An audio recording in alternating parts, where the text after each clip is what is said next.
Welcome to the First Unitarian Universalist Church of Richmond, a congregation in the free faith tradition bound not by a creed, by a covenant.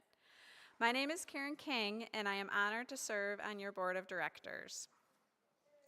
I am a woman in my mid-40s with light skin tone and freckles and glasses, and I have curly reddish hair. I am wearing glasses and a white blouse, and my pronouns are she, her. Our church began in 1833 as a liberal Christian community. Now we are a community of many faith journeys and beliefs, united in a single covenant of care. We are committed to being a deliberately diverse and fully inclusive community of adults, youth, and children. Together we explore our connection to each other, to the sacred, and to all life, and we strive to bring our values alive in the community and beyond. If you are a visitor here today, we welcome you and look forward to meeting you. If you have physical accessibility needs, we recommend accessing our church from the front entrance on Blandon, where the sidewalk and doors are safe and accessible. We encourage everyone to tune in to the Sunday morning service 5 to 10 minutes early in order to catch the rolling announcements. This is a good way to stay informed about things that are important to our church community. You may have seen today in our rolling announcements that the First UU Safety Team is hosting a workshop on November 1st to help explore and share ideas to move the effort forward. The topics include de-escalation strategies, evacuation routes, emergency preparedness, and protocols for making First UU a safer congregation. You can ask Sarah Saltro for more information, and the registration link is in the newsletter.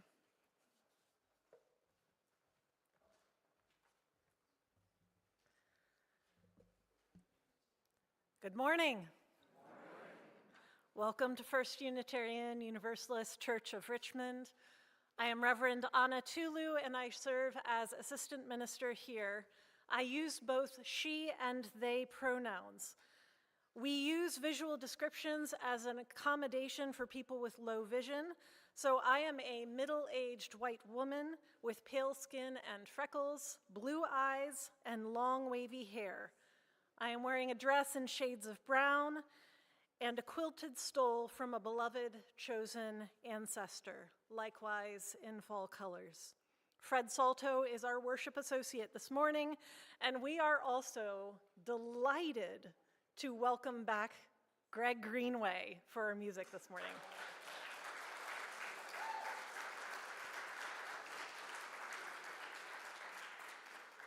Along with our always excellent Jamie Kilpatrick.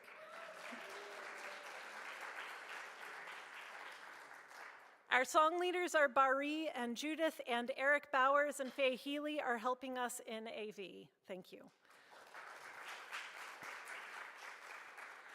And if you have anything that you need or want to talk about with someone this morning, Mike Kane is here from our lay pastoral care team and will be available after worship in the small conference room. Do we need to adjust that? Is Reverend Amy here? Do we have a plan? Outside. Mike, can you stand up just so people can see you? Find Mike with the yellow badge. Also of note, you might have noticed that gallery is going on. It's awesome, and I hope you will have a chance to look at it after worship if you haven't already, because it's amazing, and so many people have put their energy into it. Who would like to rise and let us know that you have volunteered with gallery?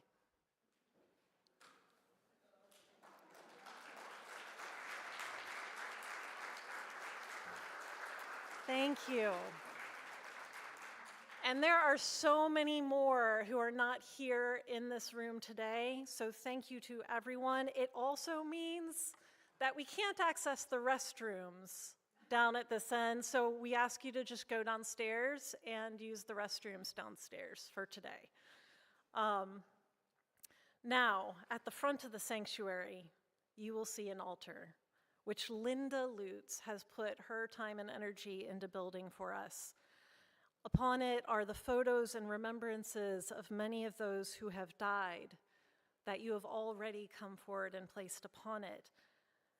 If you have not yet had a chance to add something to the altar, you will have that opportunity during the prelude, and I'll say more about that then. But now it is our custom to welcome newcomers among us each Sunday by passing the mic. Introduce yourselves and let us know where you're from. If you're comfortable doing so, Jamie has the mic.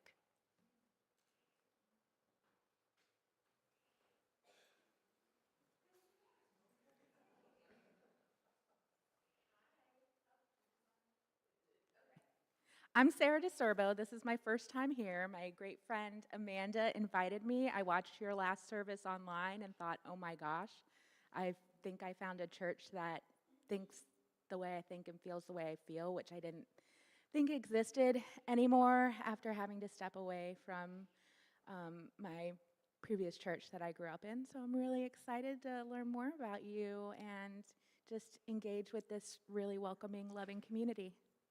Awesome, welcome.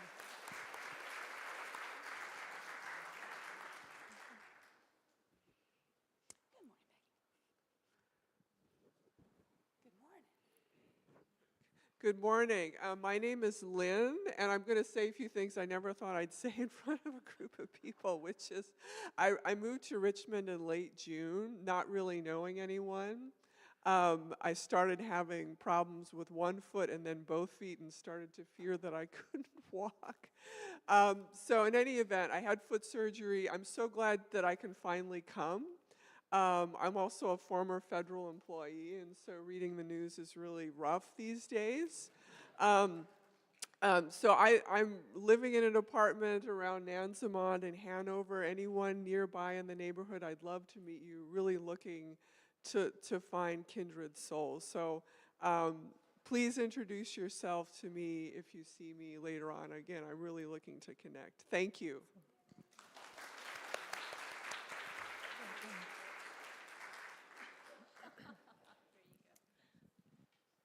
Good morning. I'm Eddie DeJarnett, and this is my wife Penny, and we've just moved back to Richmond after about 10 years in Sedona, Arizona, where we were members of the Sedona Unitarian Universalist Fellowship there, and it's good to be back. Welcome.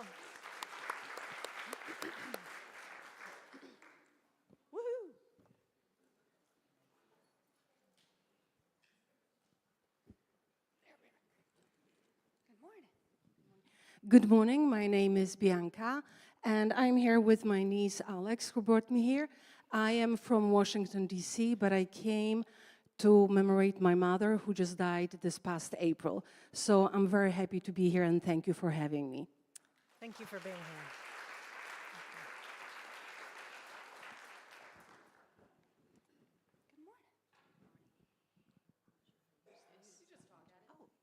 Good morning, all. I'm Kimmy Webb, and my niece Corey brought me here today. Like the other young lady that just spoke, I'm retired from federal service. Lots of crazy things going on. We're all muddling through it. Amen. And I so appreciate being welcomed. Thank you. Welcome.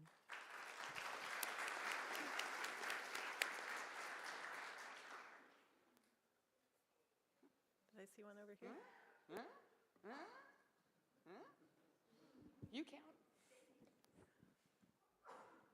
Hi, I'm not new. I've been here, I think, 8 or 9 years. Thanks to Jamie, actually. My name's Tracy, and this is one of my first times out and about after having a neck injury that caused paralysis of my breathing muscles. So I was in hospice for 8 months, but now I'm not. So I'm fine. Wow.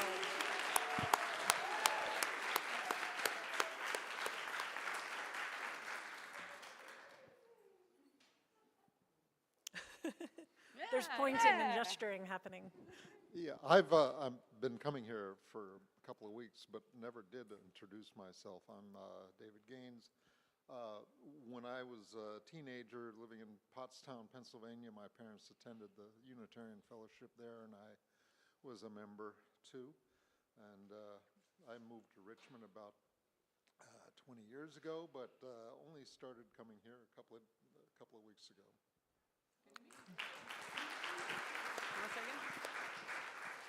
And my name is Becky, and you may have seen my face on a poster around town. I'm performing my show, Penis Envy, here a week from today. And if you would like to see it, I've got some postcards with a link to tickets that you can purchase.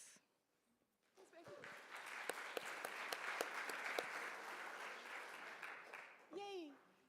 Okay, and now we get to greet one another. If you are on Zoom or on YouTube, please introduce yourself in the chat, and those in the room, greet your neighbor.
Oh my gosh. It is so hard to cut that short because it sounds so beautiful. It just, wow. So, but I guess we have things to do. Greg Greenway is going to lead us in our prelude this morning, song together. During the prelude music, you are invited to add any photos or mementos that you have brought to our ancestors' altar. If you did not bring something from home, there are also slips of paper and pens and some small stones that you can use to place on the altar as well.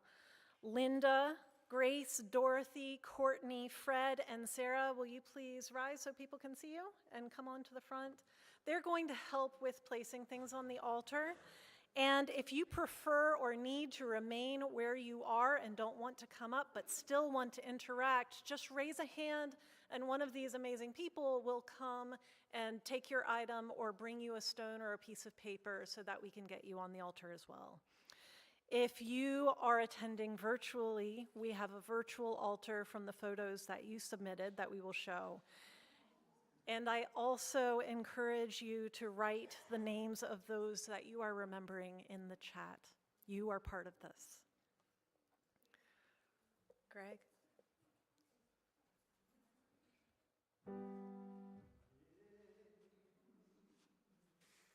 This is your best key. Oh, it's a mighty long way from over yonder. Oh, it's a mighty long way from there to here. We're gonna take it, oh yes, one step at a time, so that we can make that walk from there to here. All right, everybody, here's how this works. Oh, it's a mighty long way, it's a mighty long way from over yonder. Oh, it's a mighty long way from there to here. We're gonna take it, oh yes, one step at a time, so that we can make that walk from there to here. There's a lot of words in the second half of that. So if you can't get them all in the beginning, just ooh through it, okay? Let's try it again. It's a mighty long way from over yonder. Oh, it's a mighty long way from there to here. We're gonna take it, oh yes, one step at a time, so that we can make that walk from there to here. What can a man see, oh yeah, outside his window? It's a whole lifetime from there to here. And all those people who gave their sweat and their blood so that he could make that walk from there to here. Here we go. Oh, it's a mighty long way from over yonder. Oh, it's a mighty long way from there to here. We're gonna take it, oh yes, one step at a time, so that we can make that walk from there to here. Now every child born is a revolution, is a revolution with a song inside. Some won't hear it, oh, some hear nothing else. They'll sing night and day just to keep that song alive. Here we go. It's a mighty long way from over yonder. Oh, it's a mighty long way from there to here. We're gonna take it, oh yes, one step at a time, so that we can make that walk from there to here. Now when you've got a dream, you've got to stand up and shout it loud and clear. What's that I'm hearing? It's the voice of the people singing that we will make that walk from there to here. Here we go. It's a mighty long way from over yonder.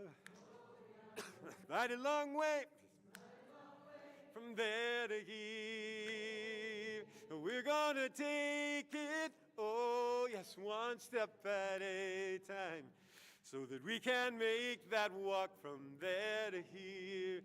So that we can make that walk from there to here. So that we can make that walk from there to here.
Our call to worship is also our welcome to the ancestors. From Her Blue Body, Everything We Know by Alice Walker. To acknowledge our ancestors means we are aware that we did not make ourselves, that the line stretches all the way back, perhaps to God or gods. We remember them, our ancestors, because it is an easy thing to forget that we are not the first to suffer, rebel, fight, love, and die. The grace with which we embrace life, in spite of the pain, the sorrows, is always a measure of what has gone before.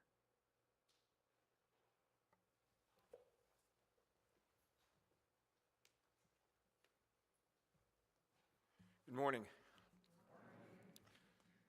My name is Fred Salto. I'm the worship associate for this morning, and I'm an older white male, balding on top and a gray beard. I've got a lavender shirt on, and my right arm is in a sling. So this is a little challenging working this iPad here. Our chalice lighting this morning. We light our chalice in honor of those who have died and all of the ways in which they have shaped us. We honor our ancestors as whole and imperfect beings and learn from them to consider how we, too, are also shaping the world and affecting the lives of those who come after us. Our opening hymn this morning was written by Esai Barnell, and it's based on a poem by Senegalese poet Birago D-Drop. Barnell wrote of it, "Hearing this poem for the first time at a funeral transformed my grief and affirmed my worldview, in which includes and reveres my ancestors. When I heard the poem a second time years later, it began to sing itself to me, and I am glad that I have been able to share what I heard with you.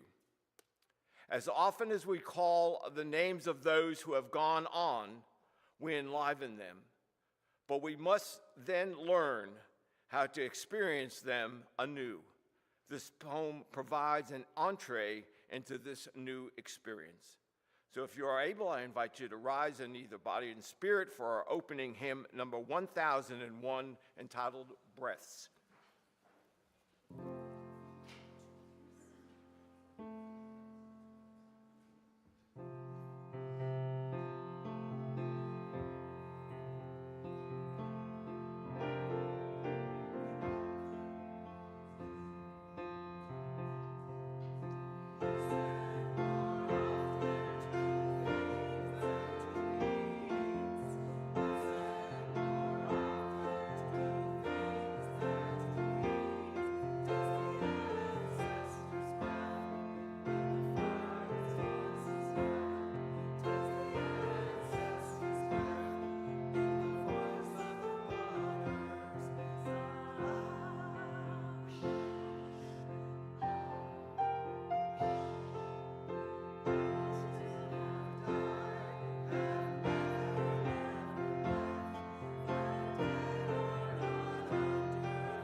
Next Friday is Halloween.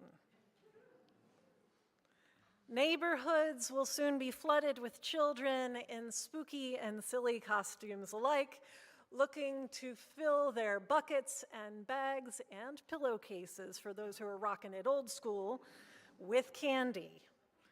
Halloween is a lot of fun. And it also coincides with the pagan holiday Samhain, the Christian All Saints' Day, and the Latinx celebration of Dia de los Muertos. Halloween, as we know it today, has its roots in Samhain, by way of interpretation and appropriation by the Catholic Church. The original Celtic tradition was that it was a day when the veil separating the worlds of the living and the dead was at its thinnest, and the spirits of the dead could walk among the living, and vice versa.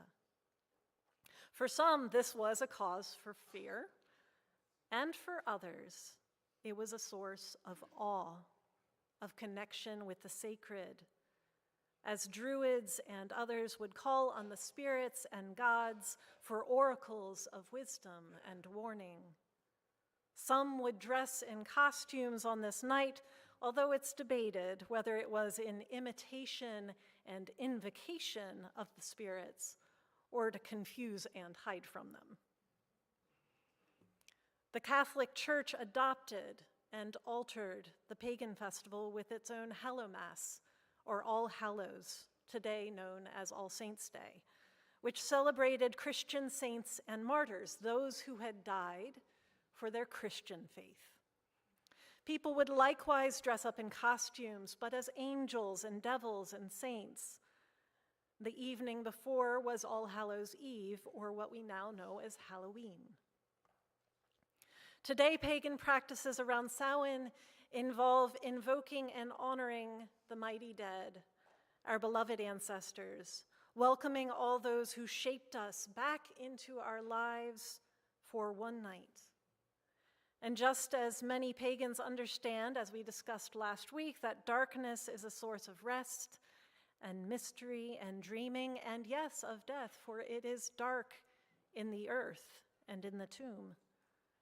There is also a more balanced understanding of death, that the tomb and the womb are inextricably bound together. Death, like birth, is understood to not be an end, but merely another transformation. And so at Samhain, the dark half of the year is welcomed, and the dead are invited in and honored with remembrance ritual, altars, and silent suppers.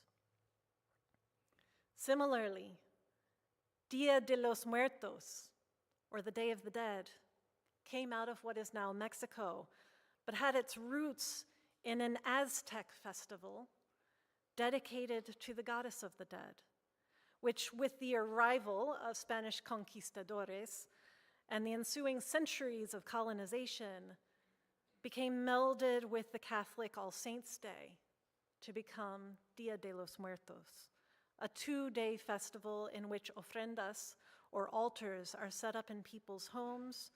People bring marigolds and candles to graves and cemeteries. They wear costumes and paint their faces to look like skulls adorned with brilliant flowers, and there is festive music.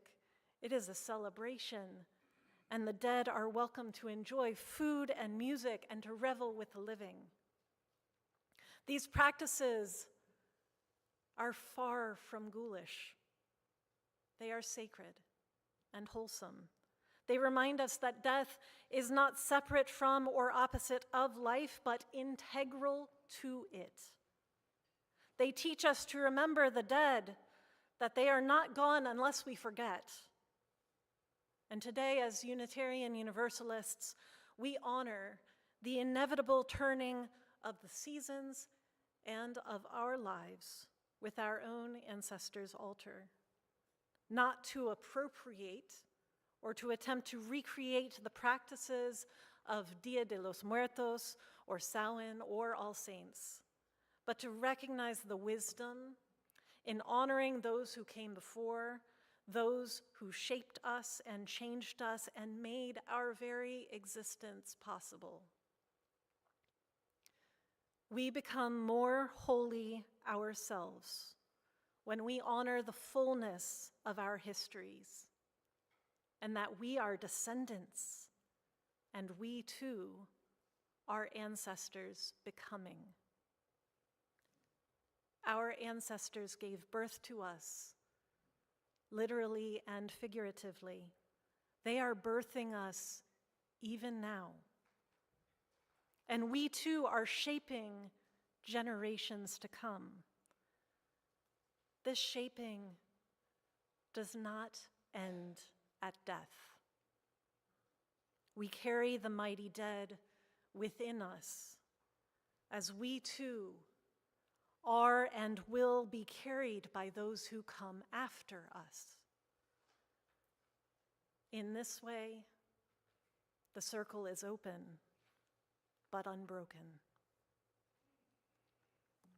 Amen, Ashe, and blessed be. Suzanne, will you come up for our Share the Plate?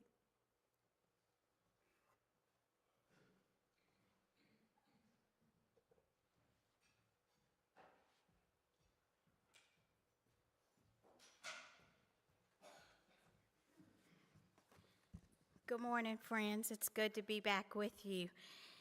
I am Suzanne Brown. I'm a citizen of the Chickahominy tribe.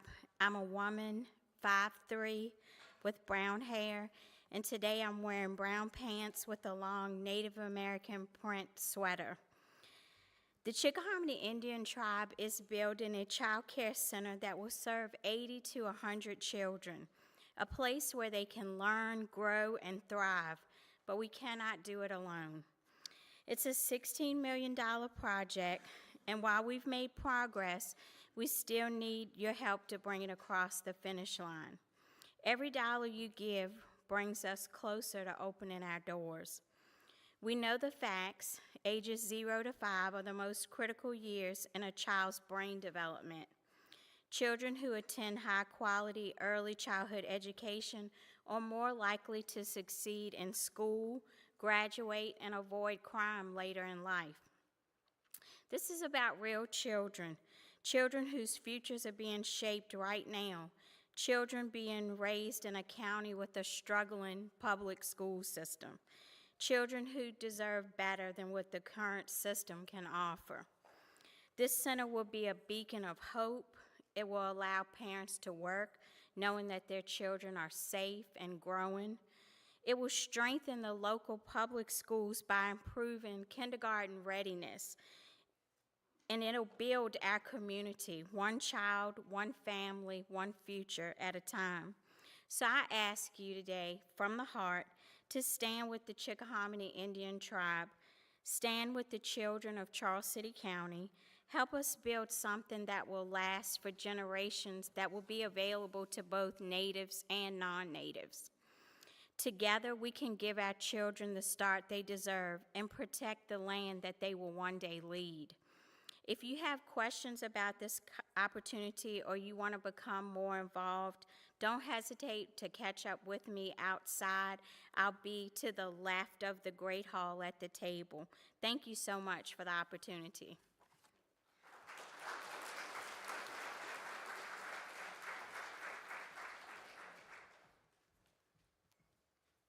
At this time, our ushers will now bring the baskets forward. There are many ways to give here at First UU, and so you can look on the monitors and the screen and see the different opportunities. We appreciate any contributions you make to this cause and to the church. Thank you.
Who loved you here? This is a song for my mom, who loved me here, even though the world that I grew into was less and less understandable to her. She still loved me here. It's called The Weight of Feathers.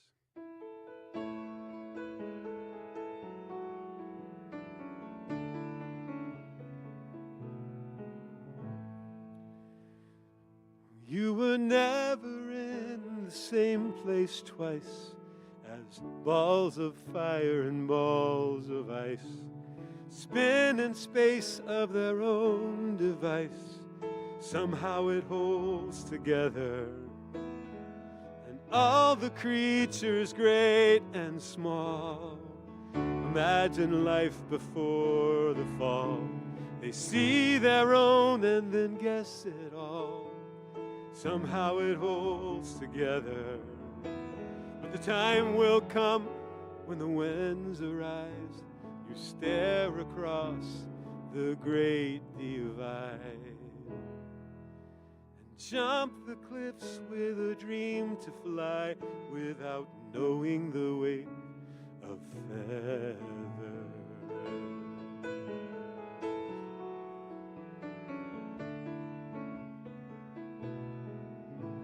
Curtains rise and the story's told.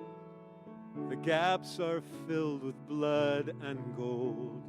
Martyrs mask the remaining holes. Somehow it holds together. And old men in their drafty homes with crowded heads and achy bones, knowing all anyone could know. Part of them young forever, but they've earned their peace with an empty sky, with broken hearts, with battle cries. They jump the cliffs with a dream to fly without knowing the weight of feathers.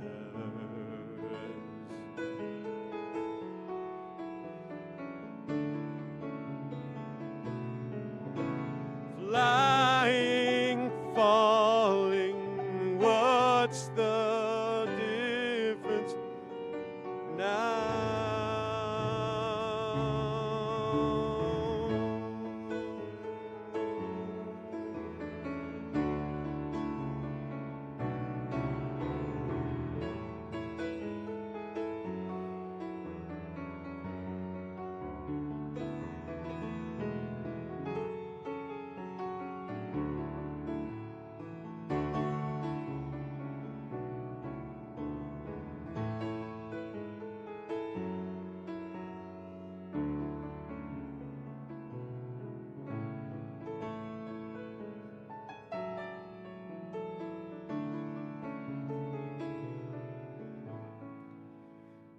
Take with me your deep blue eyes, your fondest hopes, your best advice. We've disagreed almost all our lives. How could that ever matter? All those years just to provide for me the thing you could never try. To jump the cliffs with a dream to fly without knowing the weight of feathers. Yes, I jump the cliffs with a dream to fly without knowing the weight of feathers.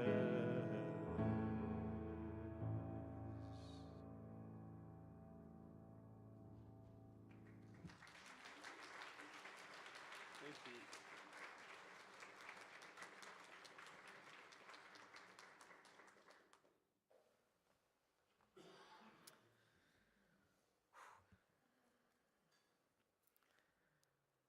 A reading from Utah Phillips. Time is an enormous, long river, and I am standing in it, just as you are standing in it. My elders are the tributaries, and everything they thought, and every struggle they went through, and everything they gave their lives to, and every song they created, Every poem they laid down flows down to me. And if I take the time to ask, and if I take the time to see, if I take the time to reach out, I can build that bridge between my world and theirs. I can reach down into that river and take out what I need to get through this world.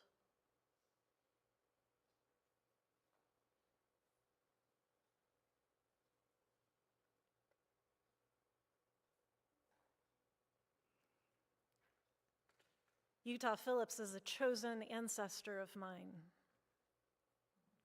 a troublemaker, a folk singer and storyteller and anarchist in the best sense of the word. And his work was standing in that river, collecting stories and songs and sharing them with us so we could become aware of that river, of that legacy as well. I remember grieving his death. I didn't get to meet him in person. I was sure we would be best friends. And with that sadness also came so much gratitude and joy. I still have a tradition every Labor Day of listening to Utah Phillips talk about stories and songs from the labor movement. He is part of my life, whether he knows it or not, and that is the thing about grief. Grief is what we experience when we lose someone or something that means a lot to us. And it's not just sadness. Grief is all of the feelings, all of the emotions that we experience after a loss. And that can include joy, that can include gratitude, it can include laughter. And if you've been to a lot of memorial services, you know there is often a lot of laughter, and sadness, and confusion, and regret, and anger, and all of the messy things together. So I ask that we make room. We make room in our chalice. We make room in our hearts. We make room at our altar for all of the stories, for all of the emotions, for all of the confusion and complexity and challenge and love. Let us always make room for love.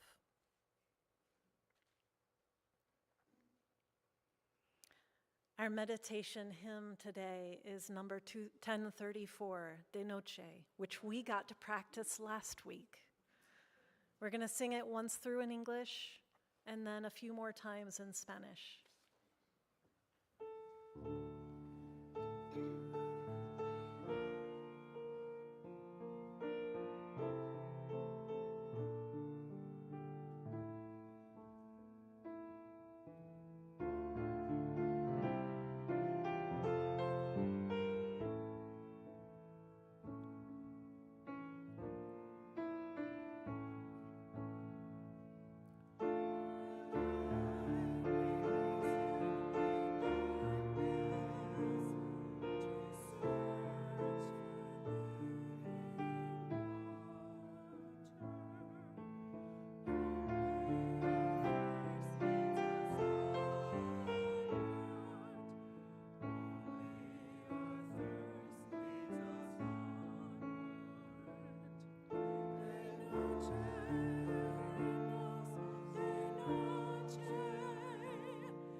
For those of you who are concerned about time, we're doing 2 short reflections. This is the second, so don't worry.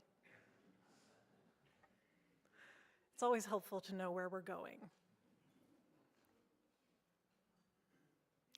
Who loved you into being here today?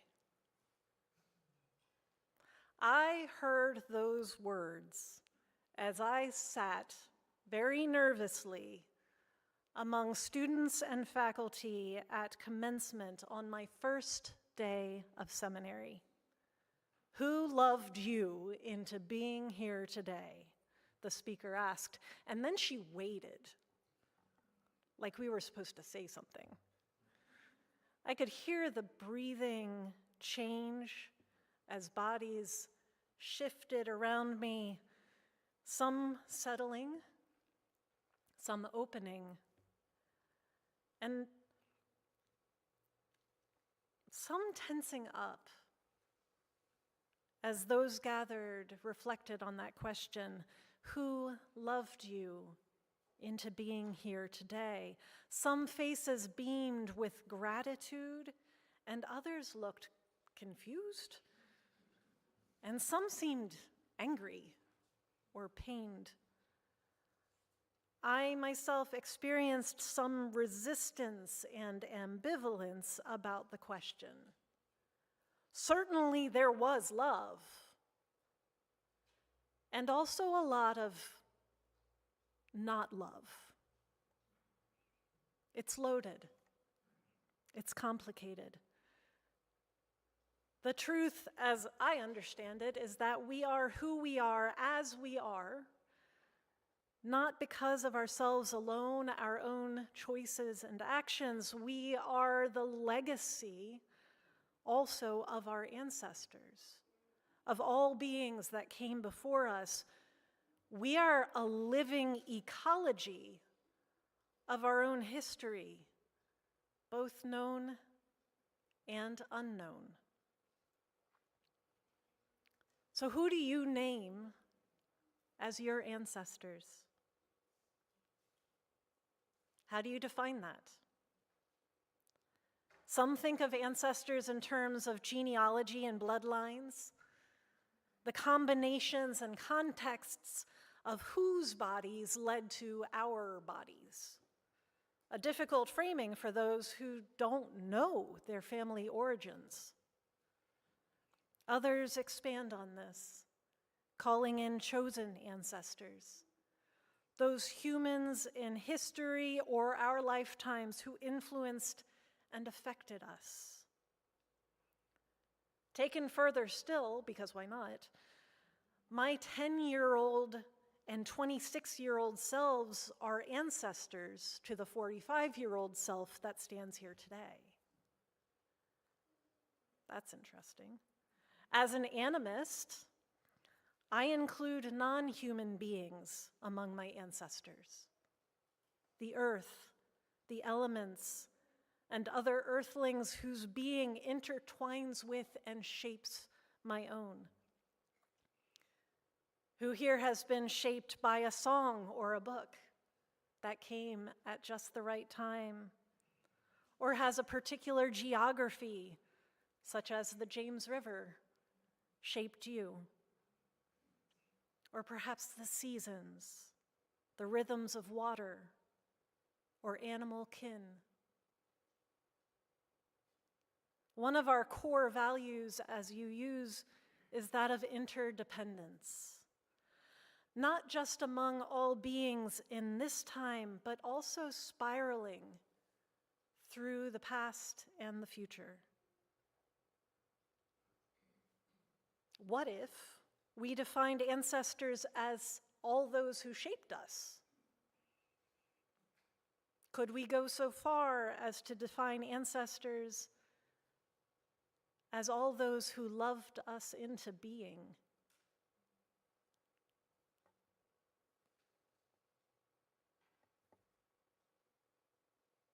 That's trickier. I want you to take a look at the photos and mementos on this altar, or conjure in your mind that awareness of your ancestors, how they smelled, the sound of their voices, the feel, if you interacted with them, the feel of their touch, what they looked like. Whom did you choose, or would you have chosen, to bring to this altar? Name them for yourself. And then ask why.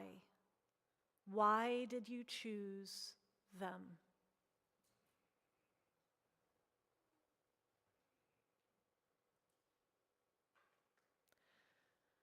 Next, who do you resist bringing to this altar?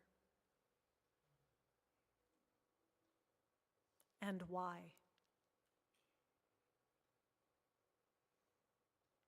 What legacies do you perceive within yourself of which you are proud?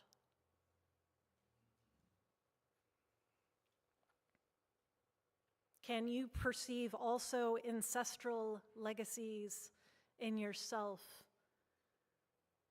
that you would rather not acknowledge?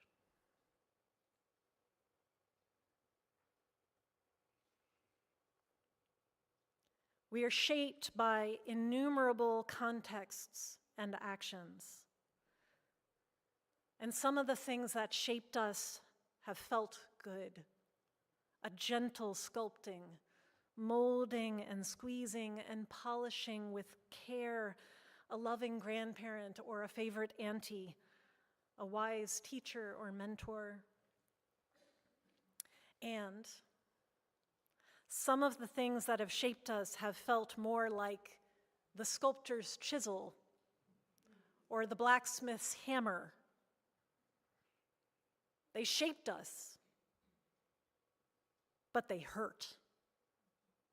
There was harm and loss.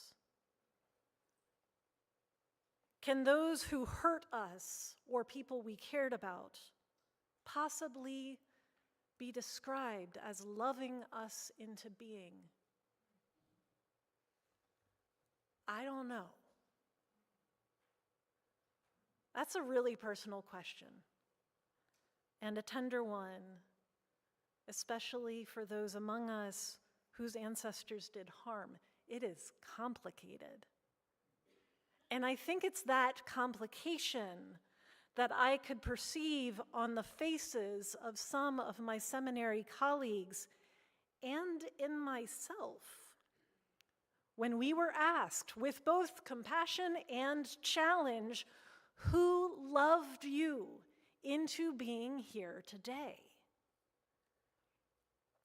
Gratitude? Confusion? Guilt? Defiance? The struggle to reconcile ourselves within and as the complex historical ecosystems that we are. Our histories are richly textured and beautiful and terrible. They're not all sunshine and kittens, regardless of what we want to believe. Our ancestors, like ourselves, are deeply imperfect. Like us, they did good things and bad things, whether we want to remember or not. All of this is not to tell you who you should claim as your ancestors, but to prompt you to your own discernment. You choose. You choose. You decide when you come to the altar who you claim as your ancestors and who you do not. What is it? I want you to ask yourself, what is it that you most need to remember or learn from them?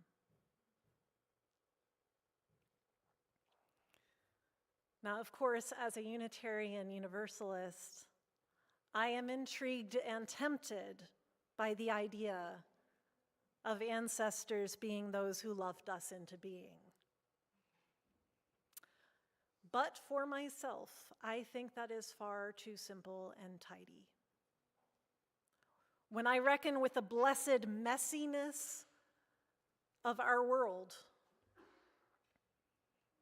I think that our lives and our traditions are shaped by love, absolutely, and also by a legacy of colonization, oppression, neglect, and abuse. The effects of these are just as real. And it would be a struggle for me to believe or claim that, for instance, the conquistadores, or oppressors, or abusers, loved us into being.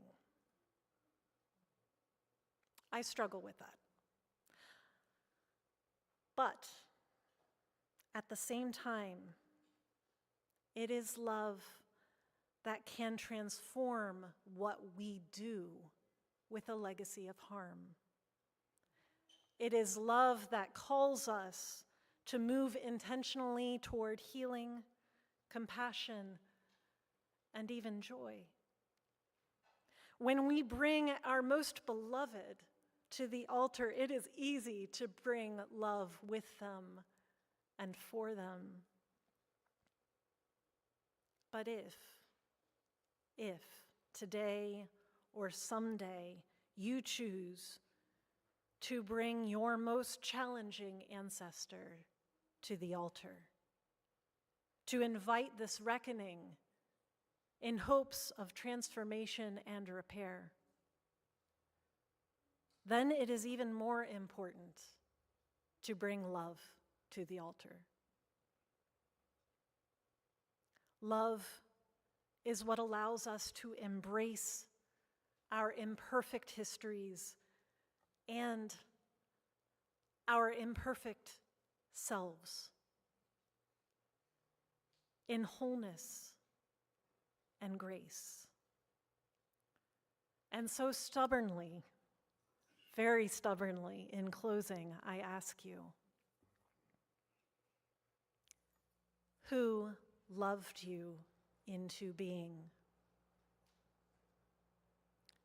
Whom are you loving into being? Amen. Ashe, and blessed be.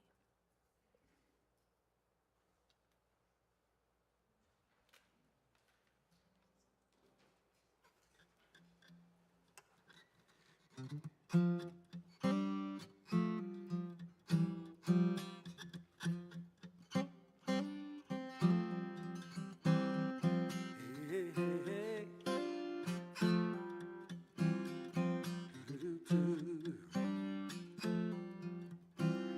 When I get tired, it's like I was dropped into the sea. You could swim your whole life and be nowhere you want to be. Everyone gets tired and the water is so wide. Well, then somebody comes and shows you. They show you the other side. The other side. There was a little man, barefoot and frail. He took a walk down to the Ganges. He took a lion by the tail. He made a way out of no way. One by one they saw the truth. He was ready when they told him. They said, history chooses you. We see so far. In the name of love we are standing on. In the name of love, the shoulders of giants. One more in the name of love.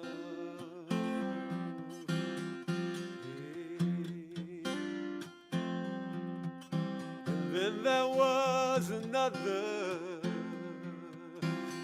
lion in a lamb. He walked into the heart of darkness, into the streets of Birmingham.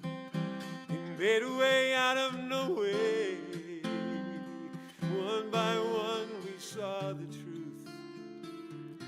He was already on the mountaintop when they said, Memphis chooses you. We see so far in the name of love we were standing on. In the name of love, the shoulders of giants. One more in the name of love. You can sing that with me. In the name of love. In the name of love. One more in the name of love.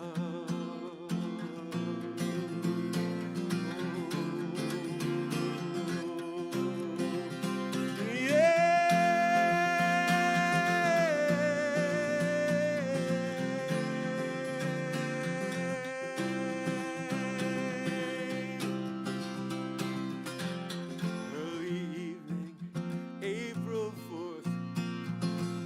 Shots rang out in the Memphis sky. Free at last, they took your life. They could not take your pride. In the name of love, one more in the name of love. In the name of love. One more in the name of love.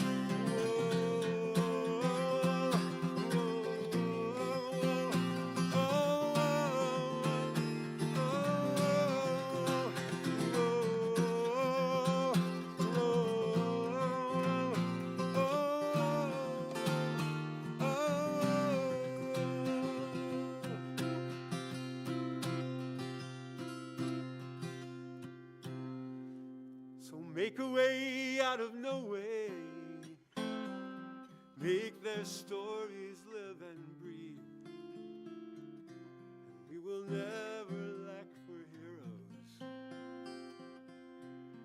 in our darkest hour of need. In the name of love. In the name of love.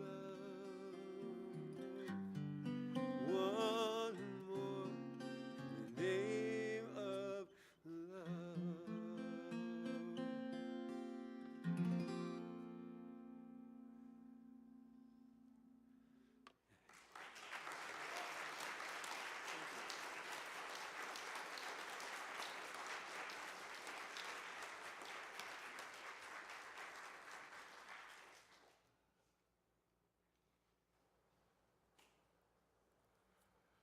Gentleman by the name of Brian Kiley inspired me to put these chalice extinguishing words together. The chalice is now extinguished, but its light lives on in the minds and hearts and souls of each one of you.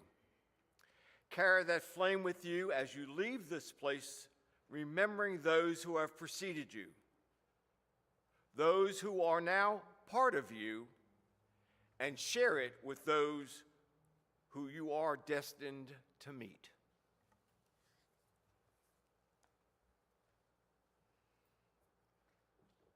There's so much love in this room and on this altar. I hope that you will come up after the closing hymn to look closer and maybe share some stories with one another. Just please also remember to pick up your items from the altar before you leave today. This altar will be dismantled, but your ancestors remain with you. Let us hold them in love and acceptance.